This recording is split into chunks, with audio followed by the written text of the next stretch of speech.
Buenas tardes. Última sesión de la Mesa del Arquitecto, última sesión por este año que acabamos la Mesa del Arquitecto hoy, 30 de noviembre, con la participación de Javier Arias, del despacho Arias Garrido Arquitectos. Javier va a dar su charla sobre sueño, idea y proyectos. Él es, además de arquitecto que ejerce de manera liberal, es profesor en la Escuela de Arquitectura de Valladolid y además autor, si me olvida coger, de una tesis doctoral incluida en un libro, que os enseño, que es Ren Koolhaas y el surrealismo, arquitectura convulsiva, del que será un tema que va a desarrollar ahora en una de las partes de su conferencia. Como siempre, la retransmisión en streaming se la debemos a la colaboración del Colegio de Arquitectos y fundamentalmente a Quique Abad, que es el que termina haciendo el montaje de los medios audiovisuales, y agradecer al MACA, como siempre, la colaboración de prestarnos la biblioteca para poder desarrollar este acontecimiento. Y recordar que ya en enero reanudaremos el ciclo con la participación el 25 de enero, jueves, de Yolanda Consul, arquitecta, que hablará de las casas donde residen los arquitectos, en concreto la de Cano Lasso, para el interesado que pueda asistir y el que no, que lo siga por streaming. Y como no habéis venido a escucharme a mí, sino a Javier Arias, pues le cedo la palabra a Javier. Javier, todo tuyo. Muy bien, bueno, pues muchas gracias. Lo primero que quiero es agradecer, bueno, tanto al Museo de Arte Contemporáneo como al Colegio de Arquitectos y en particular a Santiago, que haya pensado en mí, en nosotros como equipo, para venir a contaros, bueno, los temas que nos interesan y sobre los cuales investigamos, ¿no? Digamos, de lo que participamos de nuestra actividad cotidiana. Vamos a ver si podemos poner la presentación. Bueno, pues voy a comenzar.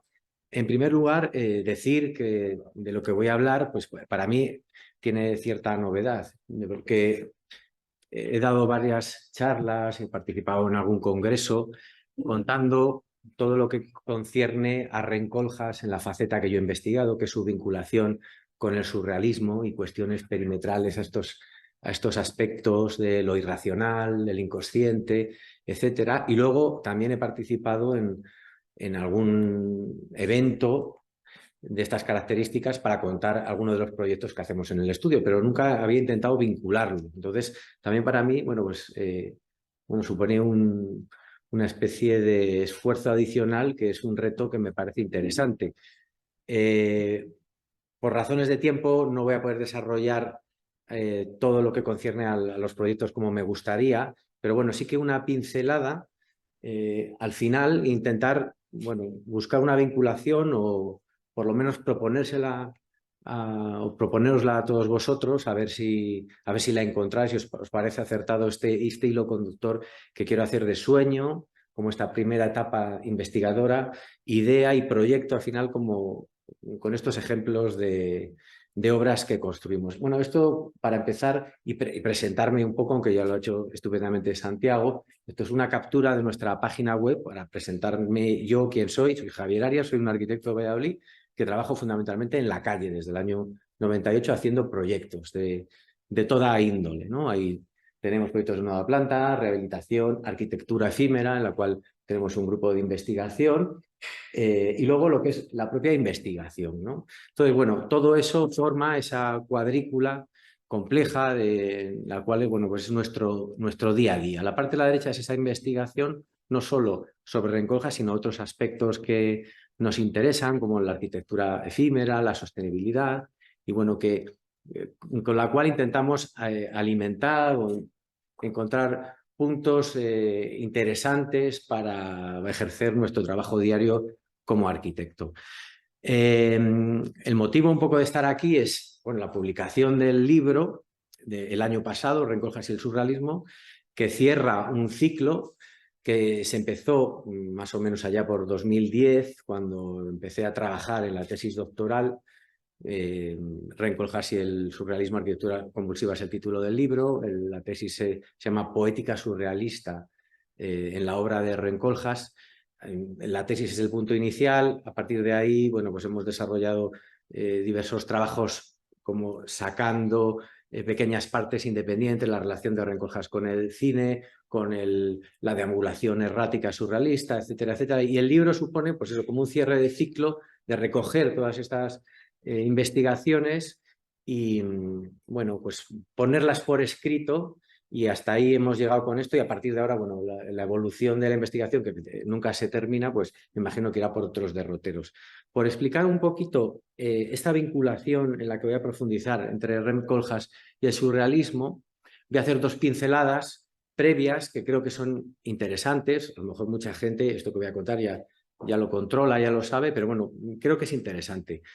Para hablar de surrealismo, primero tenemos que hacer un breve apunte sobre el psicoanálisis, que es en lo que se fundamenta el surrealismo como metodología práctica, ¿no? Entonces, el psicoanálisis, esa doctrina que aparece con el cambio de siglo, esta doctrina, digamos, que lleva a cabo Sigmund Freud, y que nos habla del inconsciente, de la existencia de algo más allá de lo que nosotros percibimos en nuestro mundo consciente, una realidad en principio oculta, pero tan importante o más como lo que vive nuestra psique, lo que percibimos, ¿no? Entonces, ese inconsciente en principio se mantiene oculto, salvo por diversas actividades, circunstancias, fallos de lo que se denominan las resistencias. Es decir, nosotros en principio intentamos mantener ese inconsciente fuera de nosotros porque no nos interesa saber lo que contiene, pero hay, como tengo aquí estos tres puntos, que son los que investiga el psicoanálisis,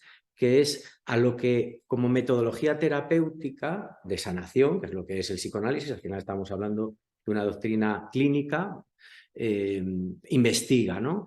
Para empezar, tendríamos el automatismo psíquico, algunas conductas automáticas inconscientes por las cuales se nos revela ese inconsciente.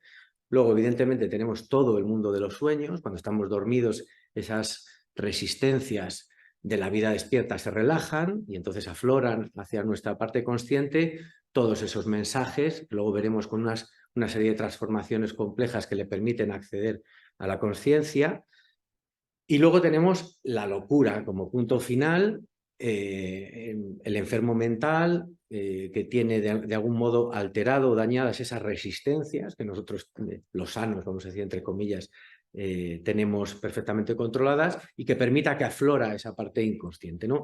Esta metodología del psicoanálisis es en la que retoma este señor que tenemos ahí, André Breton, de formación clínica, también médico, pero poeta, por otra parte, ¿no? Y que él piensa que puede ser una metodología válida para fundar una vanguardia plástica en un momento muy particular, en el año 24, después de una Primera Guerra Mundial, que destroza el statu quo del sistema, vamos a decir, conocido y las relaciones entre los distintos países. Y bueno, pues capitanea un grupo de jovencitos veinteañeros.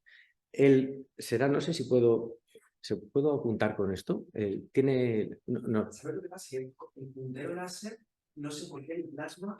Bueno, no se ve, pues nada, no pasa nada. Bueno, no hace falta. Ahí tenemos a Breton con su monóculo, el líder espiritual y a la postre político del grupo surrealista, primer grupo surrealista que tenemos ahí, y tenemos a Giorgio de Chirico en el medio, que sería un poco el líder plástico, el padre que abandera luego mucha de la creación plástica que vendrá después con todos esos jovencitos, Desnos, Aragón, Paul Eluard. Es decir, todavía faltan incorporaciones posteriores al grupo surrealista, Yves Tanguy, por supuesto, Salvador Dalí, que vendrá posteriormente, pero es el primer grupo surrealista que lo que hace es apropiarse de toda esa metodología de Freud para intentar generar una propuesta plástica. Entonces, tenemos ahí cómo el surrealismo se empieza a poblar de experimentos automáticos. Aquí les vemos un poquito después de esa primera foto, en una sesión de escritura automática,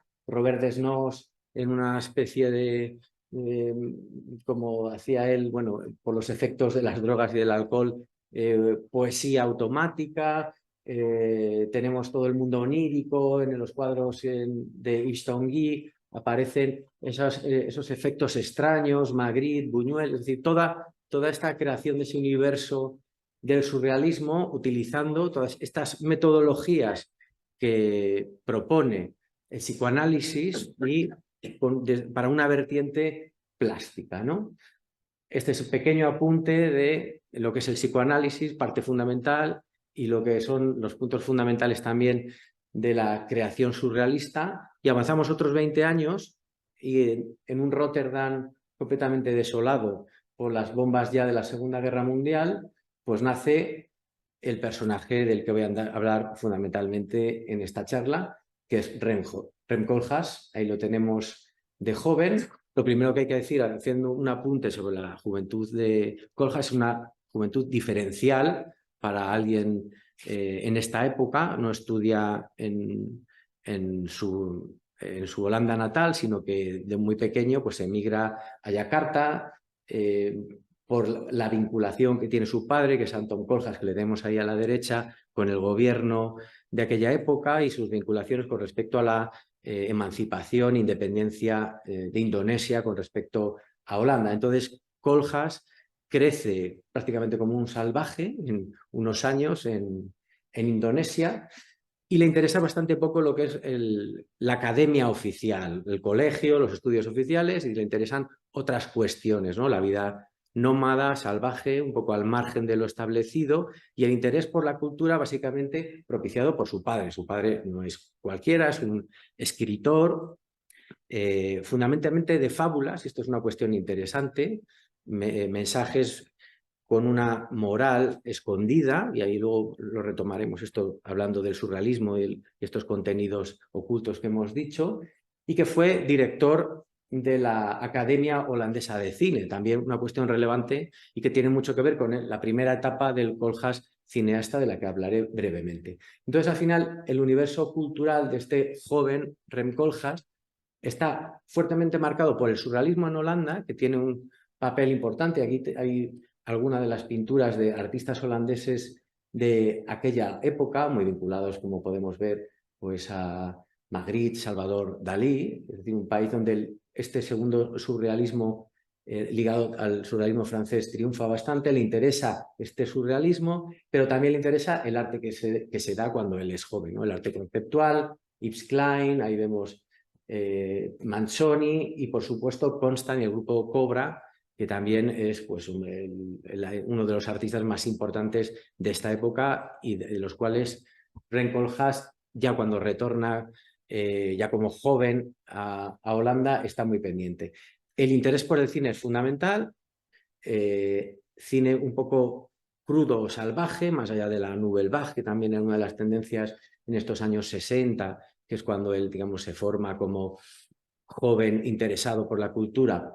Pues le interesa Pasolini, Rossellini y fundamentalmente el cine de Buñuel. Una cuestión interesante que ahora veremos que tiene mucho que ver con el primer cine que empieza a hacer. Resulta que tenemos a Rem Koolhaas aquí con 21 años, fracasa en los estudios oficiales, lo que podríamos decir que es la selectividad, trabaja como reportero en un periódico holandés y funda con sus amigos del instituto un grupo de investigación cinematográfica que consigue financiación para determinados experimentos cinematográficos, ¿no? Que, vuelvo a repetir, su padre, bueno, ciertamente vinculado con la cultura holandesa de la época, pues es una ayuda importante, ¿no? Y resulta que empiezan a producir algún corto con éxito importante, y eso les hace tener cierto renombre y empiezan a ser conocidos. 1, 2, 3, ENS es el nombre de ese grupo inicial de jovencitos cineastas, ¿no? Entonces, aquí tenemos algunos de los primeros experimentos que hacen, donde quiero ver fundamentalmente la conexión con el cine de Buñuel, que a mí me parece que es manifiesta. Ahí arriba, vamos a ver si funcionan los vídeos, esperemos que sí. Arriba a la izquierda tenemos un cortometraje en el que podemos ver, es una cuestión interesante para los arquitectos, sobre todo a Rem Koolhaas haciendo de actor, ahí una especie de violación a una actriz con una máscara de la reina de Inglaterra. Es una especie de devoración que tiene mucho que ver con algunos experimentos de Buñuel, ¿no? Porque aquí tenemos alguna imagen de la Edad de Oro de 1930 y producen varios cortometrajes en esta línea, muy de corte surrealista y emparentados con Buñuel, y consiguen financiación al final para hacer un largometraje, que es La esclava blanca de 1969. También una coincidencia interesante, aparece Jean-Claude Carrière, que es el guionista de las grandes películas de Buñuel, y Jean-Claude Carrière es el que convence a las personas que financian esta película de que estos chicos tenían el talento suficiente para hacer un largometraje con 20 y pocos años, ¿no? Entonces producen este largometraje, La esclava blanca, en 1969, 2 años después que el Vert de Jour de Luis Buñuel, y con unas conexiones clarísimas de el hedonismo, la prostitución consentida, todo este tipo de cuestiones que vemos en el cine de Buñuel, en particular en esta película, ¿no? ¿Qué pasa? Que resulta que esta película, la de mayor presupuesto del cine holandés de la época, es un fracaso estrepitoso. No sabían dónde meterse, como decimos hoy en día, ¿no? Que hace que el grupo se disuelva de modo rápido, con una diáspora, uno acaba en Hollywood, otros acaban en otros sitios, y casi a este fracaso, bueno, pues le debemos a que Rem Koolhaas hoy, en vez de ser un director de cine a lo mejor interesante, pues sea uno de los arquitectos más importantes del siglo XX, y que yo aquí esté hablando de Rem Koolhaas desde la perspectiva de un arquitecto, ¿no?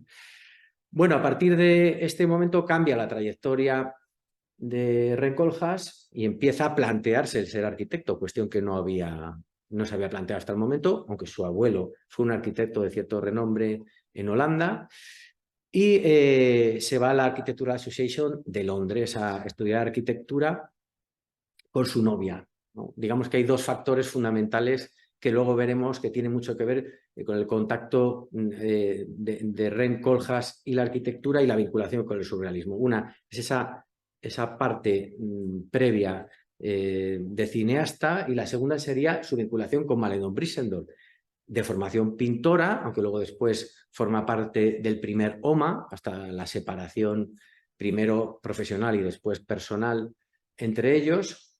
Y Madelon Brissendorf es una auténtica surrealista, y más en el sentido plástico de la palabra. Es decir, ella es pintora y su producción desde los primeros inicios tiene claras concomitancias con propuestas plásticas relacionadas con Dalí, Magritte, Yves Tanguy. Es decir, la propuesta es clara, ¿no? No es difícil encontrar. Aquí tenemos algunos de los ejemplos de pinturas, están mezcladas, como no tengo el puntero, sería difícil a lo mejor diferenciar cuál es de Dalí, cuál es de Madelon Brissendorf, ¿no? Pero está muy vinculada, ¿no? Entonces, esta propuesta plástica inicial es fundamental en el primer OMA. Y una cuestión que siempre suele ser una confusión entre los arquitectos, ¿no? Los que hemos leído Delirios New York, que no somos pocos, y siempre hemos considerado toda la propuesta plástica de Delirios New York, los famosos rascacielos teniendo relaciones sexuales, o todos esos rascacielos de Manhattan con cabezas humanas, parece como las ilustraciones a toda la teoría que propone Rem Koolhaas en Delirios New York, cuando es al revés. Es decir, que Madelon Brissendorf ya había producido por sí sola este tipo de trabajos, y Rem Koolhaas los utiliza para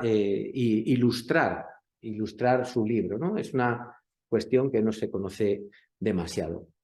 En 1975, después del paso de Rem Koolhaas por la Architectural Association y una beca Harnex en Cornell, en Estados Unidos, donde se empapa de toda esta maravilla que descubre al estar en Nueva York, pues se funda OMA, ¿no? En 1975, con uno de sus antiguos profesores de la Architectural Association, Elia Zengelis, primero profesor y luego colega, y Zoe Zengelis, la pareja, es decir, son 2 parejas los que forman el primer OMA. Y entonces, pues, la primera reflexión que quiero contaros, es decir, bueno, estoy hablando de surrealismo, los que seáis un poco conocedores de la obra de Oma, pues no es fácil, que es lo que me pasó a mí cuando empecé a investigar esto, encontrar surrealismo evidente, surrealismo plástico. Si estamos pensando pues, en René Magritte o estamos pensando incluso en Miró o en Salvador Dalí, ¿no? Y ahí sí que hay otros arquitectos, a lo mejor coetáneos a Rencoljas, donde esas conexiones plásticas son más evidentes, ¿no? Que hay, por ejemplo, algunos experimentos de Aldo Rossi pues tienen mucho que ver con la pintura metafísica de Giorgio de Chirico, por ejemplo, o podemos encontrar en algunas propuestas de Frank Gehry pues inserciones desplazadas extrañas, surrealistas, como este acceso con los binoculares, que son como puramente surrealistas. Y sin embargo, en la arquitectura de Oma es distinto, ¿no? Ellos hablan de su sobriedad, ¿no? Nuestra sobriedad. ¿Dónde está el surrealismo ahí o dónde yo he creído encontrar el surrealismo? En el proceso, en el procedimiento. Es decir, yo lo que explico en el libro, bueno, en la tesis, en toda la investigación, es que lo que hace Oma y Rencoljas es apropiarse de estas técnicas surrealistas y por ende extraídas del psicoanálisis y practicar un surrealismo oculto. Y en este sentido ser coherente con muchos de los postulados del propio surrealismo. Es decir, al final el surrealismo acabó siendo Salvador Dalí firmando cuadros en blanco y era todo lo contrario que pretendía el primer surrealismo, que pretendía ser una revolución, ¿no? Decía Breton, exijo la ocultación absoluta del surrealismo. El surrealismo debía ser algo oculto que desde dentro cambiase el mundo burgués que era que pretendían cortocircuitar, ¿no? En ese sentido, pues creo que eso es lo que consigue o lo que pretende muchas de las propuestas de Rencoljas, ¿no? Una apropiación de procedimientos surrealistas para producir la arquitectura que todos conocemos, ¿no? Bueno, entonces, esta es la investigación, ¿no? Es decir, coger la obra, analizar la propuesta plástica surrealista a través del psicoanálisis como metodología, vamos a decir, empírica, e intentar buscar conexiones fundamentándose pues un poco en estos 3 puntos de los que hablábamos antes, estas 3 fuentes de las que el surrealismo bebió, ¿no? Y así se organiza el libro del que hemos hablado antes, ¿no? Primero el automatismo psíquico, los sueños y después la locura. Voy a hacer un repaso por cada uno de ellos y vamos a enfrentar cada uno de estos campos con alguna de las obras de Oma y Rencoljas y en esta búsqueda de conexiones, ¿no? Bueno, un poco el automatismo para el surrealismo es la primera de esas fuentes. De hecho, en el primer manifiesto Breton dice la definición de surrealismo que todos conocemos, automatismo psíquico, ¿no? Es decir, abandonamos la razón para que aflore nuestro inconsciente y eso que sale de modo automático sin control es lo que es verdaderamente mi propuesta plástica, mi propuesta artística como alternativa a todo lo que estuvo antes, ¿no? Entonces el primer surrealismo lo que fue automatismo, ¿no? Escritura automática, frotás, todo este tipo de experiencias que en cierto modo y antes de Rencoljas ya habían pasado a la arquitectura. Es difícil hacer una arquitectura automática, ¿no? Al final la arquitectura hacemos los edificios donde vive la gente y la parte racional es difícil de suspender, ¿no? Como cuento, como veremos en más puntos. Pero ya algunos experimentos de los que hablo en el libro, Blomstedt, incluso Álvaro Alto hablaba de la mesa blanca y ese trazo incierto con el que se inicia un proyecto. Aquí tenemos un ejemplo de Kop Himmelblau, un equipo que ha trabajado bastante en este territorio del automatismo, una vivienda, la vivienda en Malibú, creo que es esta generada a partir de un dibujo prácticamente automático y que al final acaba siendo un proyecto, ¿no? Pero esto es un automatismo individual que surge del propio autor, ¿no? Lo que yo vengo a proponer es que el automatismo que defiende Coljas no es un automatismo que emane de un autor, sino es un automatismo colectivo que es el que él precisamente aprende en Manhattan. Él ve la Manhattan como una ciudad automática surgida por una serie de intereses, intervenciones dispares e incontroladas y al final es un producto, desde su punto de vista, maravilloso e ideal y además fuente para una arquitectura futura y para un urbanismo futuro que supere estamos hablando de los años 70, cuando se publica Delirios New York y se codifican todas estas cuestiones, que supere el moribundo devenir del movimiento moderno, ¿no? Y traspase los posmodernismos que ya en esta época estaban mirando hacia el pasado y hacia otras cuestiones, ¿no? Él habla del Empire State como dice el experimento automático por autonomasia, por varios factores de los cuales no voy a entrar, ¿no? Entonces, este automatismo colectivo, esta forma de pensar o de concebir una ciudad que no emana de un autor, sino emana de eso, de un cúmulo de factores diversos, pues empieza a generar o empieza a dar ideas para algunos de los primeros proyectos de Kohlhaas en los años 80 ya, ¿no? Años 78 de Delirios New York, y empiezan a proponer este tipo de proyectos, la mayor parte no construidos. Hay que pensar que luego, claro, todo el devenir de un arquitecto también tiene que ver mucho con los encargos que se tiene, ¿no? Entonces cuando se propone con gestión un edificio grande, tienes que tener la posibilidad de tener un gran edificio para proponerlo, ¿no? En principio, Frank Kohlhaas participa en concursos, la mayor parte de ellos, como nos pasa a todos los arquitectos, no se ganan, pero ahí quedan, ¿no? Como testimonio de un modo de plantear arquitectura a cierto momento. El complejo de Bontis de los años 80 o el ayuntamiento que vemos a la derecha, la propuesta para el ayuntamiento de La Haya, pues lo que intentan es reproducir una ciudad anónima, un skyline surgido por un cúmulo de volúmenes un poco anárquicos y sin una composición que pudiéramos decir racional. Algún ejemplo más, cuando Ren Koolhaas, este es interesante traerlo a colación, cuando Ren Koolhaas tiene la oportunidad de hacer un proyecto en el propio Manhattan, pues hace manhattanismo y propone una propuesta automática, como es esta propuesta no construida para la ampliación del museo, del Whitney Museum, el maravilloso edificio de Marcel Breuer, que tenemos ahí debajo de la excrescencia blanca, que al final fue la propuesta final. Y entonces, para este concurso, lo que propone OMA es un bombardeo de propuestas completamente dispares, casi automáticas, que no tienen nada que ver entre sí, ni con el contexto, ni con nada, ¿no? Y al final la selección es una propuesta informal, que es la blanca que tenemos abajo, planteada como una excrescencia casi daliniana, ¿no? Como un volumen tumoral que también tiene mucho que ver con estos crecimientos inesperados, extraños, tumorales que proponen algunos ejemplos, en este caso como el que veíamos de Salvador Dalí. La forma automática es una de las herramientas que utiliza OMA en esas primeras propuestas, y luego es tremendamente interesante el análisis del recorrido en los edificios de OMA, que tiene mucho que ver, hay algunos ejemplos ahí tenemos algo de escritura automática, tiene que ver mucho con la deambulatoria, primero dadaísta y luego surrealista, el paseo errante, ¿no? Los surrealistas pues reivindicaban el flaner baudelairiano, esa persona que vaga por la ciudad al encuentro inesperado de lo que sea, ¿no? Y esos encuentros casuales alimentan pues un poco la experiencia.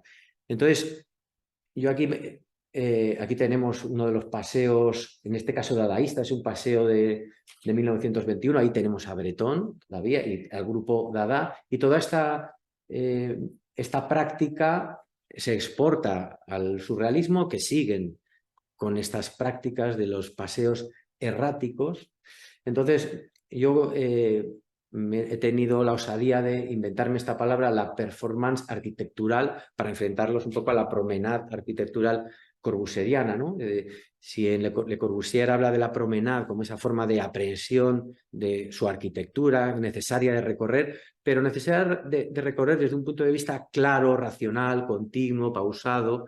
Sin embargo, Kohlhaas retuerce un poco el concepto y aquí hablo de performance. Es que los recorridos en los edificios de OMA, y además esto se repite no solo en los evidentes, sino prácticamente en todos, los recorridos no son fáciles, es decir, que Kohlhaas te somete a una densidad de acontecimientos importante que hace que el recorrido se parezca más a la percepción de una performance que simplemente a un recorrido funcional, que es lo que se pide habitualmente en un programa arquitectónico, ¿no? Entonces, por destacar alguno, ahí tenemos a Breton circulando erráticamente por este proyecto que es el Palacio de Congresos de Agadir, es uno donde más claramente se ve un paralelepípedo cortado en dos, donde la parte inferior genera todo ese plano ondulado, donde el propio Kohlhaas dice que las circulaciones en ese plano serán erráticas debido a las ondulaciones, valles y colinas que propiciarán encuentros entre los distintos visitantes, ¿no?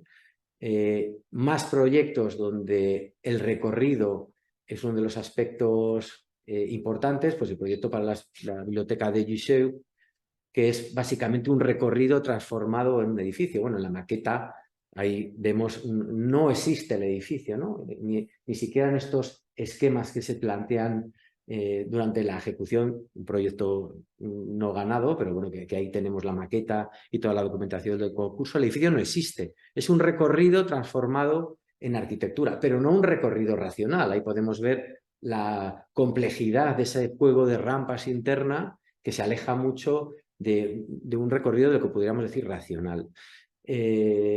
Otro ejemplo interesante, el ZKM, perdón, de Karlsruhe, donde verdaderamente el recorrido es un acontecimiento en sí mismo, ¿no? Aquí vemos unos esquemas de cómo se recorren las distintas plantas que van perforando un interior de un modo completamente irracional, de tal forma que el recorrido forma parte ineludible de la idea arquitectónica, ¿no? Más todavía aún en este proyecto, el proyecto de la Embajada de Holanda en Berlín, donde ese recorrido errático se transforma en arquitectura. Entonces, un cubo platónico perfecto, que es el del programa de la Embajada, está penetrado y perforado por esa serpiente extraña, cambiante en cada planta, que va llegando a cada uno de los puntos distintos del programa y que además horada y digamos que distorsiona la imagen homogénea en principio perceptible desde el exterior, ¿no? Eso sería como un grado más de esta forma de recorrer el edificio. Bueno, el siguiente punto sería todo el universo onírico, todo lo que tiene que ver con los sueños. Y lo que les pasó a los surrealistas es que la parte de la escritura automática, todo lo que tiene que ver con el automatismo, se les quedó un poco cortos como herramienta creativa, ¿no? Al final, pues, bueno, pues la escritura automática, el cadáver exquisito, todas estas cuestiones tienen un recorrido corto y tuvieron que buscar otra fuente, recurrieron de nuevo al psicoanálisis y encontraron los sueños, un universo mucho más fecundo y mucho más proclive a, vamos a decir, a dar ideas y alimentar una producción creativa con todas las diferencias de los distintos miembros, ¿no? Entonces, todo el surrealismo a partir de cierto momento se empezó a poblar de escenas oníricas, inconexas, extrañas, cambios de escala, situaciones imposibles. El surrealismo, básicamente, que podemos decir, el que conocemos, el plástico y el que ha trascendido y el de mayor éxito, ¿no? Es interesante para hablar de cómo todo este universo onírico entronca y se introduce en la obra de Oma. Como decía, no encontramos relojes blandos en ninguno de los edificios de Oma, pero sí que encontramos muchos de los mecanismos de deformación que Freud explica como parte fundamental para la formación de los sueños y de los que bebe también, lógicamente, el surrealismo. Esos mecanismos de deformación hacen que un contenido latente existente en el inconsciente e inaceptable para nosotros, a través de estos mecanismos de deformación, se deforme en algo tolerable para nosotros y sea capaz de traspasar, engañar a esas defensas y ser percibido por nosotros, en este caso a través de los sueños, ¿no? Esos mecanismos son la dramatización, el simbolismo, la condensación, la fragmentación y el desplazamiento, ¿no? Estos son los que proponía Freud. Luego, el propio psicoanálisis ha ido modificándose, el propio Freud modificó también la importancia de estos mecanismos, pero hay que pensar que los surrealistas cogían el psicoanálisis y hacían una transcripción casi literal de los escritos de Freud y utilizaban un poco de lo que hablaba ese primer psicoanálisis freudiano, ¿no? Bueno, entonces, este mecanismo de la dramatización, pues al final lo que hace es, para inocular o para que una idea latente, inaceptable para nosotros, traspase esas barreras y sea capaz de ser soñada y percibida, pues transformarla en una serie de acontecimientos, en una escena con vamos a decir, actores, ¿no? Entonces, el surrealismo se puebla de todos estos efectos de la dramatización, personajes en acción. Por supuesto, el cine será uno de los soportes fundamentales para este mecanismo. Es decir, al final ahí tenemos una de las, creo que es la escena final o las escenas finales del Ángel Exterminador de Buñuel. Bueno, es una idea una idea de la película, de un grupo de gente que no puede salir de una determinada vivienda, pero en realidad no hace nada por evitarlo, y detrás de eso hay un mensaje oculto de crítica a la sociedad burguesa, ¿no? Bueno, pues esto es uno de los mecanismos que todo el surrealismo capta de este mecanismo de la dramatización del psicoanálisis. Hay que decir que los inicios de Rem Koolhaas son fundamentalmente literarios y, por tanto, dramáticos. Es decir, es un arquitecto ya, pero un arquitecto joven, sin encargos, que lo único que puede hacer es escribir, y es lo que hace. Y además escribir y con una idea muy clara de inocular una serie de mensajes que tienen que ver fundamentalmente con una propuesta nueva de arquitectura, y entonces lo que hace es escribe historias, ¿no? Escribe 3 historias fundamentales. La primera está basada en su propio proyecto fin de carrera, es decir, ya, bueno, hay que pensar que Rem Koolhaas cuando estudia arquitectura ya es mayor, ¿no? Empieza a estudiar arquitectura con 24 años, que es la edad con la que ya la gente básicamente es arquitecto, entonces tiene otro componente y un bagaje cultural diferente, ¿no? Entonces, este es el proyecto de Exodus, que es un proyecto que se inicia con su fin de carrera, aunque luego después se transforma ya profesionalmente y con el cual ganan un concurso. Bueno, que inocula una banda de arquitectura en el centro de Londres con una idea subyacente, y aquí tenemos lo del lenguaje latente, el lenguaje manifiesto, de la capacidad de la arquitectura para la transformación del hombre, ¿no? Transformación de hombre a todos los niveles, a nivel vital, a nivel social y a nivel político. Esta es una de las historias. Otra de las historias es la ciudad del globo cautivo, una historia preciosa, donde en realidad lo que está reivindicando es un proto-manhattanismo, es decir, el crecimiento irracional de Manhattan como vía posible para la nueva arquitectura. Y aquí vemos una de las imágenes estupendas de Madeleine Brissendorf, con esa retícula absolutamente férrea, como la de Manhattan, pero que cada podium de la retícula pues sirve para cualquier crecimiento paranoico y completamente distinto, y que Koolhaas utiliza para contarnos cuáles son sus obsesiones personales. Entonces ahí vemos de todos los rascacielos cartesianos de Le Corbusier, el gabinete de Dr. Caligari, vemos a Salvador Dalí, Mies van der Rohe, Leonidov, Elichitsky, todas sus obsesiones personales montadas en una retícula completamente organizada, como es Manhattan, ¿no? Ese crecimiento inesperado, pero con una base perfectamente ortogonal. Y el tercer proyecto conceptual metafórico, como los he denominado, de la tercera historia, en este caso incluida al final de Lewis New York, es el cuento de la piscina.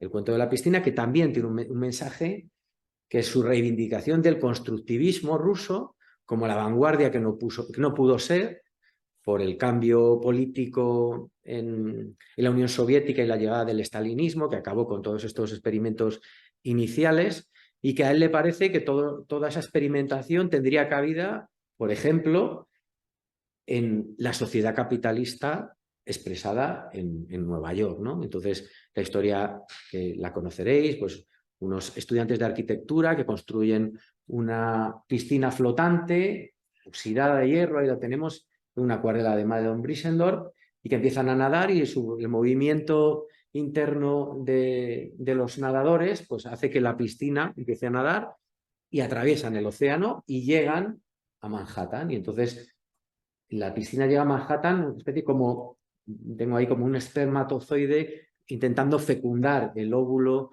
de la gran manzana, ¿no? Entonces, con esa idea de el constructivismo inoculado en Manhattan es una de las posibilidades para la nueva arquitectura que yo, como arquitecto joven, quiero proponer, ¿no?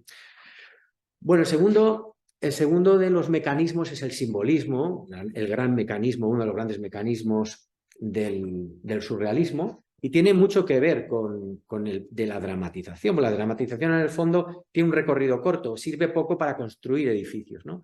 Pero Kohlhaas, que si digamos que destaca por alguna cuestión es por una gran habilidad, es capaz de transformar esas ideas escondidas, dramáticas, en unos símbolos que le es mucho más fácil de introducir en los edificios de un modo, vamos a decir, físico. Entonces él aprovecha absolutamente todo lo que hace Ren Koolhaas durante toda su vida es capaz de transformarlo en un producto de interés, ¿no? Él ha sabido venderse casi como ninguno de los arquitectos del siglo XX/XXI, que todavía lo tenemos por ahí dando guerra, ¿no? Entonces, tres referencias fundamentales de Ren Koolhaas, que las tenemos ahí arriba: el muro de Berlín, que él analiza en su época de estudiante, Manhattan, como he comentado, en su estancia en Nueva York, y el constructivismo ruso.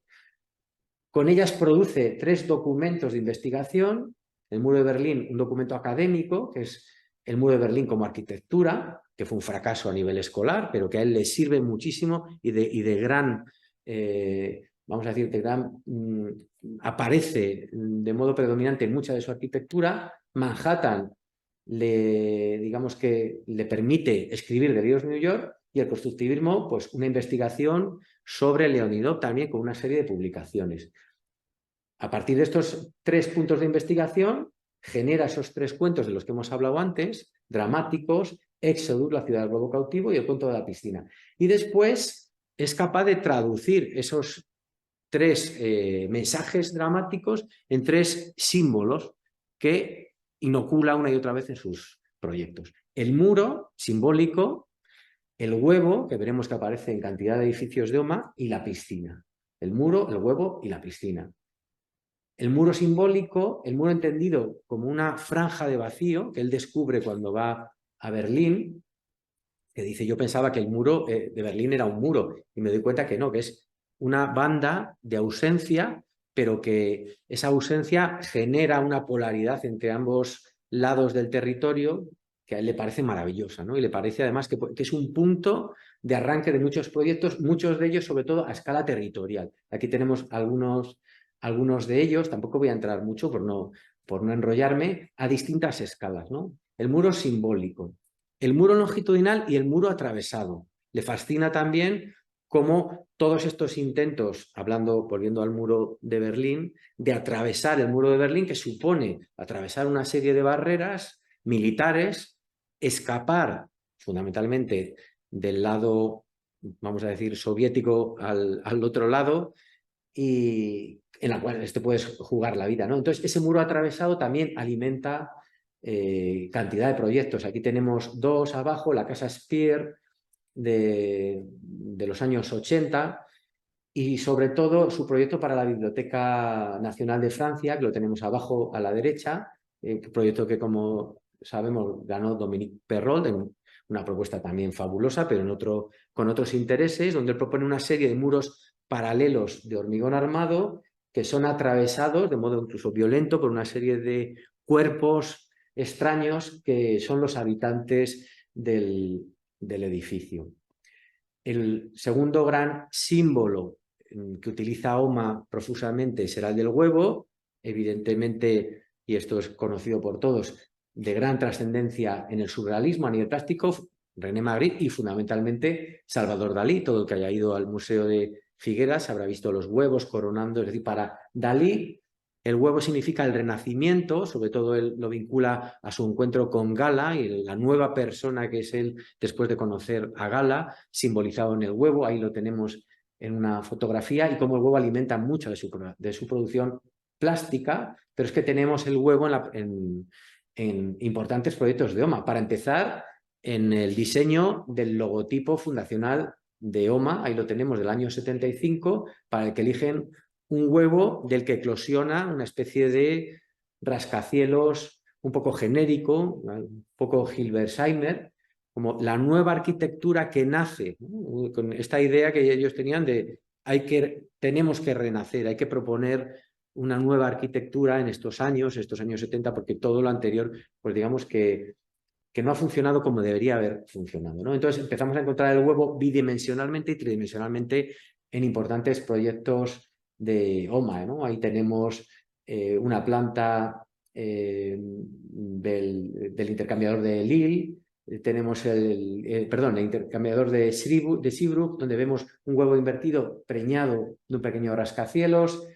Su propuesta para el pabellón del Serpentine Gallery, que es un huevo, es decir, que esto es curioso, ¿no? En el Serpentine los arquitectos cada año hay uno distinto, como sabéis, y proponen algo como que sea un poco expresión de su idea arquitectónica, ¿no? Como una especie como de infusión concentrada de lo que quieren expresar con su idea de arquitectura. Y Rencoljas elige un huevo, ¿no? Un huevo que flota y sube y genera una serie de cuestiones interesantes. El tercer símbolo que emana de esas historias dramáticas que hemos visto antes es el de la piscina, ¿no? A él le interesa además la piscina, la natación, es un nadador habitual, y entonces encontramos piscinas en muchos edificios de OMA, pero no piscina simplemente como un equipamiento, sino como un elemento conceptual activo del diseño de la propuesta, algunas conocidas como la de la cubierta Dalava o la piscina estanque en Burdeos, en el proyecto de Bompis, o este que hemos visto antes del intercambiador de Sidu, piscinas, pero también aparecen metáfora de la piscina errante de los constructivistas transformadas en elementos díscolos de la composición arquitectónica, ¿no? Plantas que se mueven, que se elevan, como ese paralelepípedo errante, flotante, que era el que él describía en el cuento de la piscina, ¿no? Y aquí tenemos pues otra vez la casa de Burdeos, que en realidad es una pieza oxidada flotante, y alguno más, ¿no? El Museo Hermitage de Guggenheim. Me interesa las viviendas de Fukuoka porque es absolutamente una metáfora tal cual de la piscina y las olas que provocan los nadadores en el interior de la piscina al nadar y hacerla avanzar, transformadas en esas ondas con las que va resolviendo los distintos apartamentos del interior del complejo. Bueno, otro de los mecanismos importantes para Coljas es el de la condensación. Al final, el inconsciente tiene mucha prisa cuando soñamos y tiene que inocularlos un contenido latente, entonces tiene que eliminar mucha información y quedarse con lo que le interesa, ¿no? Y entonces condensa, ¿eh? Y al final los sueños son condensados, ¿no? Soñamos con muchas cosas. Toda esa condensación que pasa al imaginario colectivo, onírico, que produce seres mitológicos, la hidra, las sirenas, la esfinge, y que utiliza esa condensación de elementos extraños, dispares, obtenidos de distintas procedencias, que también alimenta el surrealismo, ¿no? Aquí tenemos algunos ejemplos de los personajes con cajones muy conocidos de Salvador Dalí. Los cajones simbolizan el inconsciente, abriéndose y dejando mostrar lo que se encuentra en nuestro interior, o esos personajes híbridos de René Magritte, ¿no? O esa mezcla, por ejemplo, de cuadro famoso, esta mezcla de las botas y los pies, ¿no? Esta hibridación que encontramos también de elementos dispares en las primeras propuestas de OMA, ¿no? Sobre todo en estas de los años 80, y tenemos el complejo Byzantine o el desaparecido ya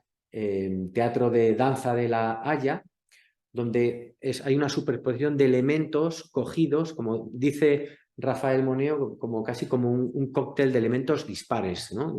Moneo dice que encuentra distintos sabores de elementos que no tienen nada que ver unos con otros, ¿no? Una arquitectura formada por elementos comprimidos con distinta procedencia, ¿no? Entonces, encontramos esta condensación espacial, ¿no? De ahí, digamos que la condensación supone una alteración del binomio espacio-tiempo, entonces podemos alterar el espacio trayendo cosas de distintos espacios y juntándolas en un solo edificio, o podemos condensar el tiempo también, ¿no? Entonces, el surrealismo fue una de las primeras vanguardias que hizo de la condensación temporal una de las herramientas fundamentales, ¿no? Y ayudado por el cine y la fotografía, por ejemplo, que eran dos soportes que fomentaban este tipo de experimentación. Condensación temporal que después no solamente el surrealismo, sino que ha sido también una de las herramientas fundamentales, casi podríamos decir, de gran parte de la vanguardia del arte contemporáneo, ¿no? Entonces ahí tenemos Man Ray con algún experimento de condensación de varias imágenes. René Magritte ha sido uno de los que ha trabajado muy bien con esta condensación temporal, el día y la noche, el movimiento que en realidad genera una especie de monstruo de 4 brazos, aunque lo que es una condensación temporal de 2 momentos distintos. Y entonces Renn-Koolhaas utiliza esa condensación temporal, también muy vinculada a la circulación en alguno de sus edificios, para provocar cuestiones no racionales, tampoco quiero decir irracionales, ¿no? Es muy interesante, por ejemplo, el modo del recorrido en el Kunsthal de Rotterdam, como después de recorrer el edificio, al final se vuelve al mismo sitio, simplemente a un lado o a otro del cristal, ¿no? Lo que provoca cierta confusión. Como decía antes, sus recorridos nunca son fáciles, ¿no? Cierta confusión que él reconoce, incluso ahí a la izquierda está esa imagen del Kunsthal publicada en el SMLXL, donde dice, no estuvimos aquí ayer, pero aquí ya hemos estado, ¿no? Él hace un poco de apología de esa confusión al recorrer el edificio de si ayer hemos estado hoy volvemos a estar aquí. Y esos elementos de confusión al recorrer el edificio se producen en más puntos interesantes que tampoco quiero centrarme mucho. La teletransportación, el ascensor le interesa mucho, lógicamente, vinculado al rascacielos de Manhattan, y cómo él transforma esa teletransportación también en un motivo de proyecto, ¿no? Uno de los ejemplos más paradigmáticos sería la estancia que cambia de ubicación en la casa de Burdeos, ¿no? Y que pasa desde el sótano hasta la planta de arriba y sin movernos nosotros, sin desplazarnos, en este caso la limpiadora de la casa, en un reportaje que se hizo hace unos años sobre la vivienda, pues cambia de ubicación, y estas cuestiones le interesan mucho a Koolhaas, ¿no? Digamos que el colofón de este mecanismo de la condensación, tanto espacial como temporal, aquí estaría la exégesis de lo que es el manhattanismo en sí, ¿no? Porque participa de ambas, ¿no? Ahí tenemos un esquema de Le Corbusier que pone en comparación la Ville Rodis o un planeamiento urbano de la ciudad extendida que promulgaban los CIAN frente a la congestión de las ciudades más antiguas. Pero aquí lo hablaban desde un punto de vista peyorativo, ¿no? Decían, qué maravilla, la parte de arriba es todo espacio abierto, ventilación, sanidad, frente a la ciudad tradicional, e incluso nos colocaban aquí Nueva York ¿no? Como lo que no hay que hacer. Y Renn-Koolhaas dice lo contrario. Lo que tenemos que hacer es condensación, y vamos a proponer la condensación de Manhattan, que es una condensación espacial, porque cada uno de las plantas del rascacielos hay una actividad impensada, en este crecimiento automático, con lo cual estamos aniquilando también la circulación, porque además tenemos el ascensor, ¿no? Que es ese teletransportador mágico que nos hace pasar de tener, como en muchos rascacielos, un bar en la planta 14, un gimnasio en la planta 45 o un zoológico en la planta 56, ¿no? Estamos aniquilando todo ese recorrido funcionalista que promulgaba el movimiento moderno y los CIAM, ¿no? Entonces, Renn-Koolhaas hace manhattanismo en distintas versiones, de muy distintos modos, cambiando los conceptos básicos que él define, y a lo que tampoco voy a entrar, el cisma, la lobotomía, presionando distintas propuestas. El intercambiador de Seebrugge es un edificio condensado, pero un condensado, vamos a decir, gratuitamente, porque no se encuentra dentro de ninguna trama, y provoca una condensación forzada por él mismo. el famoso Parque de la Villette, con un recorrido que simula el movimiento del ascensor, sus propuestas urbanas para Holanda, que también propone una condensación máxima de toda actividad urbana, o por ejemplo, de los últimos edificios, abajo a la derecha, el edificio de Rotterdam, un manhattanismo en Holanda, ¿no? Es verdaderamente un experimento de un rascacielos neoyorquino, y cuando yo estaba hace pocos, en 2019, justo antes de la pandemia, y su concepción es auténticamente neoyorquina, desde la forma en cómo se entra, el lobby, la conexión de las distintas plantas, las distintas actividades. Es un trozo de Manhattan dentro de Holanda.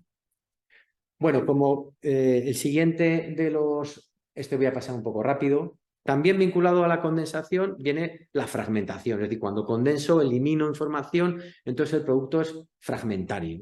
Me interesa estudiar la fragmentación en el caso y en la relación con la arquitectura de OMA con respecto a dos puntos fundamentales. Primero, el modo de trabajo como arquitecto. Y aquí tiene mucho que ver con estos dos dibujos, que son cadáveres exquisitos, es decir, un trabajo colectivo realizado por distintos miembros, en este caso surrealistas, Yves Tanguy, Miró, ya no recuerdo quién más participaba, ¿no? Cada uno elaboraba un trozo del dibujo sin ver a los demás, después se abría, y entonces el abrir el dibujo y ver esa obra colectiva, pues producía esa sensación fraccionada, ¿no? Bueno, la otra sería la invención del collage, ¿no? A partir de ahí tenemos los primeros experimentos, en este caso es de Picasso también, ¿no? Uno también colabora, que evidentemente no pertenece al surrealismo, pero es uno de los precursores del collage, es decir, el trozo extraído de otro mundo, colocado en un determinado soporte y sacado de contexto, que produce el collage. Desde el punto de vista de la fragmentación como sistema de trabajo, es lo que practica OMA y sigue practicando hoy en día. El primer OMA que produjo estos proyectos, como la ampliación del Parlamento de La Haya, bueno, pues es un producto fragmentario hasta el punto de que se elaboró en distintas ciudades europeas. Entonces, los Zengelis hicieron una parte del proyecto, Zaha Hadid, que por aquel entonces estaba en el grupo, hizo otra parte en Londres, y Rencolhas y Madelon Brissendorf, que en esta época yo creo que estaban en Holanda, hicieron otra parte, se juntaron y entonces el proyecto está concebido como un auténtico cadáver exquisito, ¿no? Aquí tenemos también la vivienda del primer ministro en Dublín, que también está trabajada como un cadáver exquisito. Es decir, hay dos partes completamente distintas. Los Zengelis trabajan en una parte, Colhas y Brissendorf trabajan en otra, y luego lo juntan y se forma el proyecto, ¿no? Y luego la fragmentación como técnica, el collage, como comentaba al principio, ¿no? Entonces, muchos de los planteamientos de algunos de los edificios conocidos de Rencolhas están planteados como un collage de elementos. El collage plástico, estamos hablando de tela, papel. Bueno, pues en proyectos como la Villa de Álava, su planteamiento es muy parecido. Materiales innobles, una arquitectura povera, un muro de hormigón plano, siempre materiales planos, casi sin ningún tipo, no es una concepción volumétrica, sino se parece sobre todo a un collage, pero desarrollado tridimensionalmente. Bueno, y en sí mismo, bueno, la Villa de Álava es un artefacto surrealista en un barrio acomodado de París, ¿no? Que fue bastante escandaloso en el momento que se implantó. Toda esta técnica del collage acompañada magistralmente por la producción plástica de Madelon Brissendorf, que por esta época todavía estaba trabajando y estaba colaborando en OMA.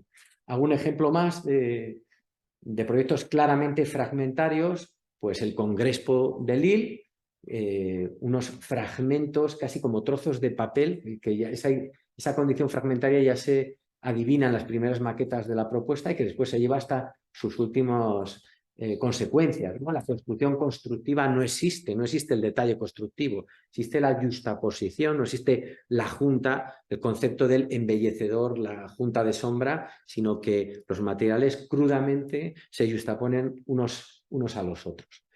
El último de los mecanismos es el mecanismo del desplazamiento, ¿no? Es decir, también utilizado profusamente por el surrealismo, es decir, el cambio de lugar de algo, encontrarnos con algo inesperado para, vamos a decir, llamar la atención de la parte consciente e intentar colar el mecanismo inconsciente o esa información que las defensas intentarían parar, ¿no? Es como intentar colar un penalti a esa parte consciente.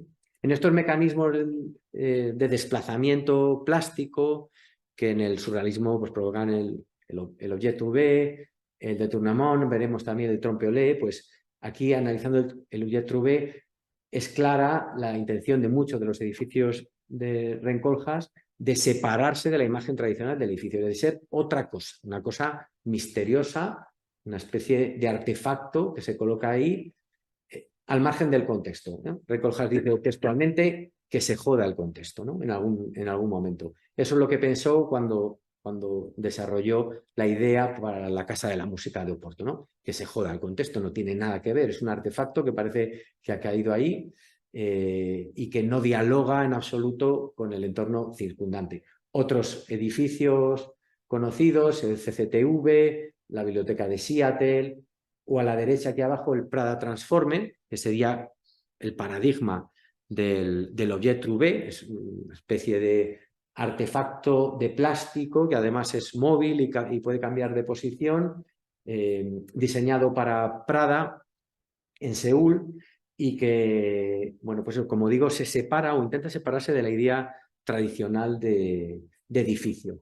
El détournement, que sería pues, casi por una apropiación de elementos particulares sacados de contexto, ¿no? Introducidos en un edificio más convencional desde el punto de vista global, ¿no?